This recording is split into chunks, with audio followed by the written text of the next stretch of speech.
so don't call me. No, I'm just kidding. Yeah. So I mean, but the software, the tech, what you hit on is a very important thing because now it touches every business, it touches every job, and so the fear is that AI is going to replace jobs. Well, first of all, they've already created a new industry with AI, prompt engineering. And what it's going to do is it's going to eliminate jobs that don't plug in. But you can cross over into the new jobs that they. So is one door closed, another door open? But you got to be able.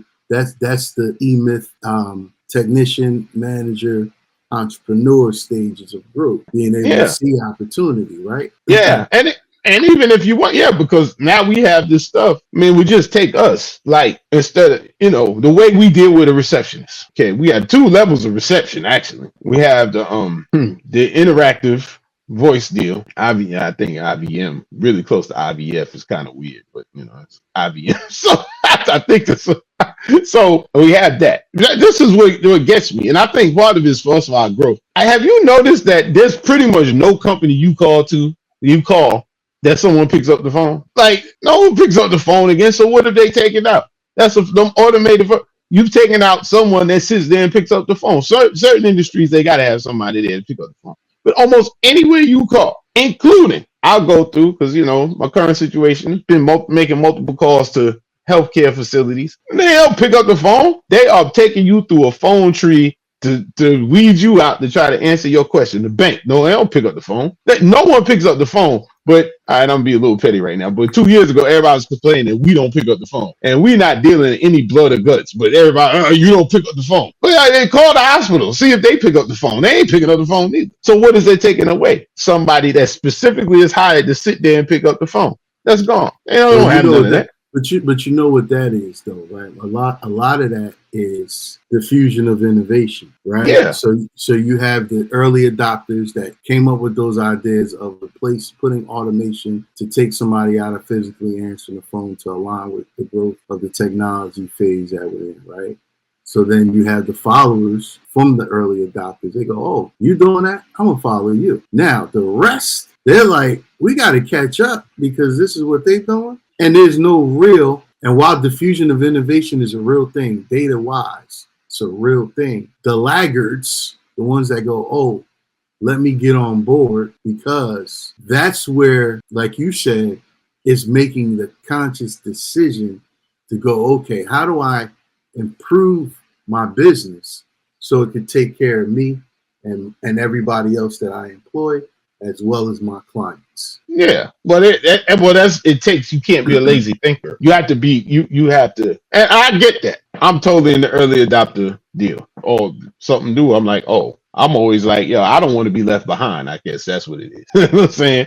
Yes, and it does get rid of unskilled workforce. That's what happens. So you have to get skills, like the number of people. So back to the phone thing. But I was saying that, okay, so people said we didn't answer the phone. So people wanted a human touch. So what did we do last year? I found a solution. I found another solution that we have somebody that the way the pricing model works is kind of based on the call. So I don't have to hire somebody just to sit around and wait for the phone to ring. It's just like that. It works. It goes like that. Now we still get some characters to say we don't pick up the phone, but now I know that's like, I just know it's not true. I'm like, yeah, right. But we found a solution that is software based. It's a software on the face of the solution to have human people do it, and they use their software. I'm sure in their business they have software to deal with the call, the call routing and the way they log the calls and inform us on the back end. I mean, this is what business is now, folks. I mean, this is, and the barriers to entry and being able to do this the barriers to entry are low in having these solutions. I've been in business long enough where long distance calls with 40 cents a minute, there's all types of stuff. I mean, cell phones were off the chain. Like it done this. I was younger. I was in business. I was working with the record labels in New York, and I had to call, and I'm having these 2-hour calls with these guys. I'm having $300-$400 telephone bills. And then some of the clients, I'm making $150 a month. I mean, I'm struggling. I'm trying to figure it out. Now, you don't even have to pay for you get a Google Voice number, and then you can get a number in any area code. You can do it. But so that's all technology. And to my point, so So when we bring it back down, so you look for products, you look for applications that will ease you into it. Because for those that don't find technology an easy feat for them to take on, like you said, you have to be a thinker, but you got to be a learner, and you have to use the creative side of what was given to us naturally. We're creators, so we create and we form and we innovate and we implement, right? But it just no longer the days where you can not use applications to further your business. Absolutely. You can't. You have to use something, right? And you don't have to use everything, but there's definitely not. Just like there's core pieces of business.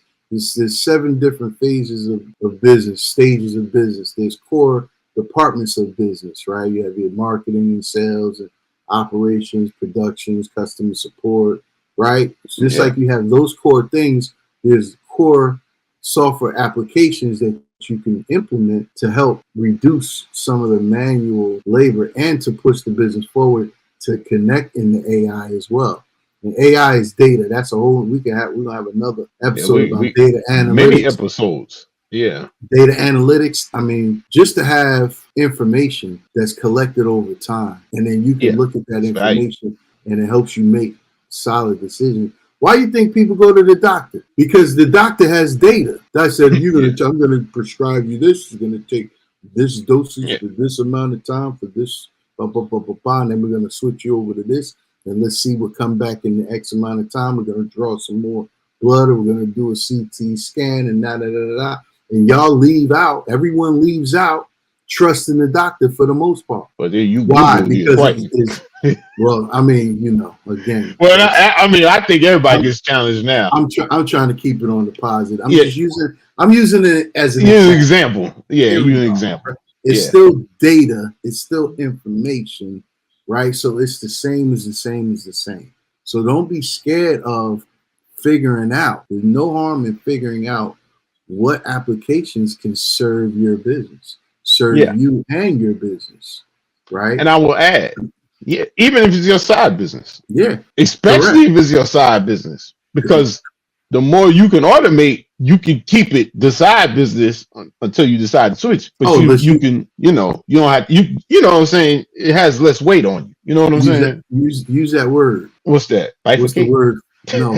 Bifurcate is the word of the day. The word is passive. Oh yeah. It could be someone. Exactly. People want passive income, right? Yeah. Oh, see, you don't touch something, man. You don't touch something. See, you always setting me up, man. I'm just saying passive income. Well, right? Yes, exactly. But I'm saying the reason I say it is, I mean, you brought the word up, and I think people use this on these same mediums, and they don't even talk about what it is. They say, you want passive income. What does that mean? So, you know what I mean? Software will help you get to that level. Yeah, and we're doing that without charging you whatever $3.99 to tell you how passive income could change your life. You know what I'm saying? I was working a 9-to-5 job. I bought this ratty, beat down rental property, and now I'm making $2 million a month. And I can tell you how to do it for one easy payment of $5.99. We didn't even do that. What are we? We in the wrong business. We giving people information for free. Yeah, we probably are. We're in the caring business. We shouldn't really care like that. I guess not. Because we should tell everybody what they want to hear. Yeah, that it's easy. Anybody can make passive income. Anyone can start a business. Especially if you're like 24 and you're gonna be a millionaire by the time you're 26. Which means you got $7. If you have $7. I have an offer for you today. That's right. Turn that 7 into 3 zeros, into 6 zeros, into 7 zeros. 6-figure salary, $3. You want just click on the link below. You want to grow your revenue, or you want to go buy a cup of Starbucks for $7. That's right. Send it to me, and I'll tell you. It's all good. But I mean, passive income, I think being passive, I mean, it really links into what we're talking about, because the software and a lot of places, software like Zapier and Make, which is formerly Integromat, but it's Make. There are things that a lot of it is moving information, because once you get into various software, one of the things that takes time is moving information from one system to another. Correct.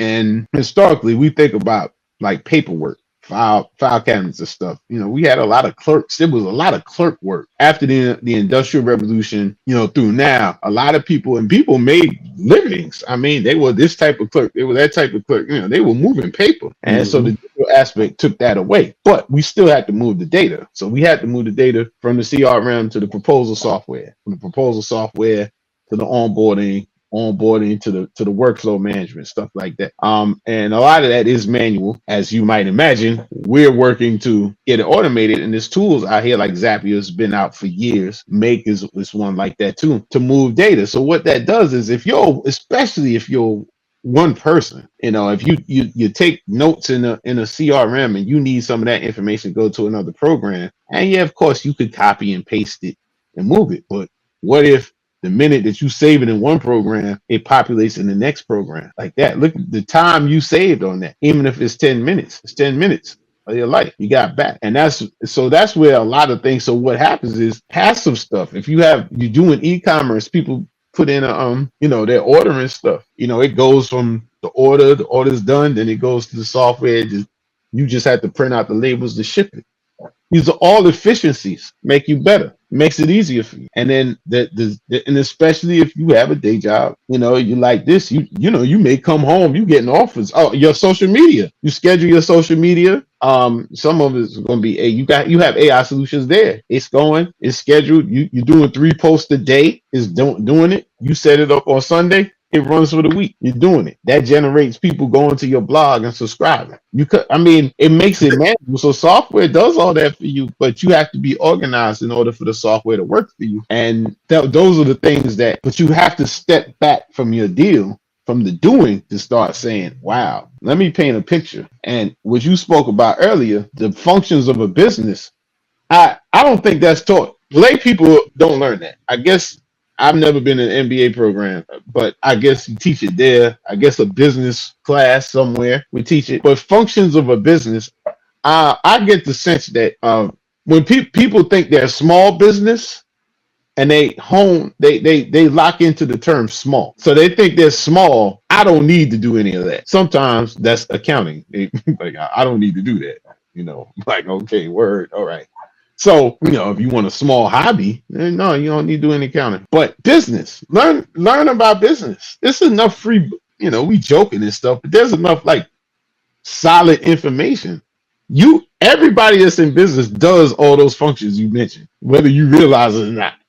Marketing, sales, customer fulfillment, accounting. At least those 4 you do. Management and being a leader as well, because people go, I'm not a leader, but you are a leader.